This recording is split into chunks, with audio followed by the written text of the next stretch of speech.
Over 250 students attended the MCPS Youth Climate Summit at Tilden Middle School on Earth Day. One thing I do want to stress that I hope you get from my presentation is the importance of science. The event featured speakers and workshops on climate change. How do you think the colonists used the river? So climate is connected to almost everything.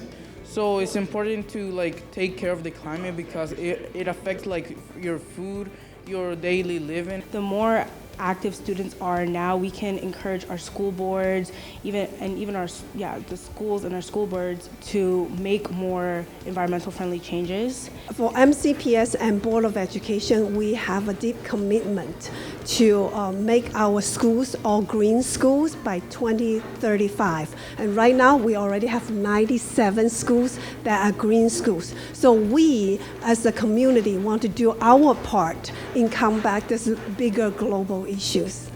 Electric buses from the MCPS fleet were parked outside for demonstration.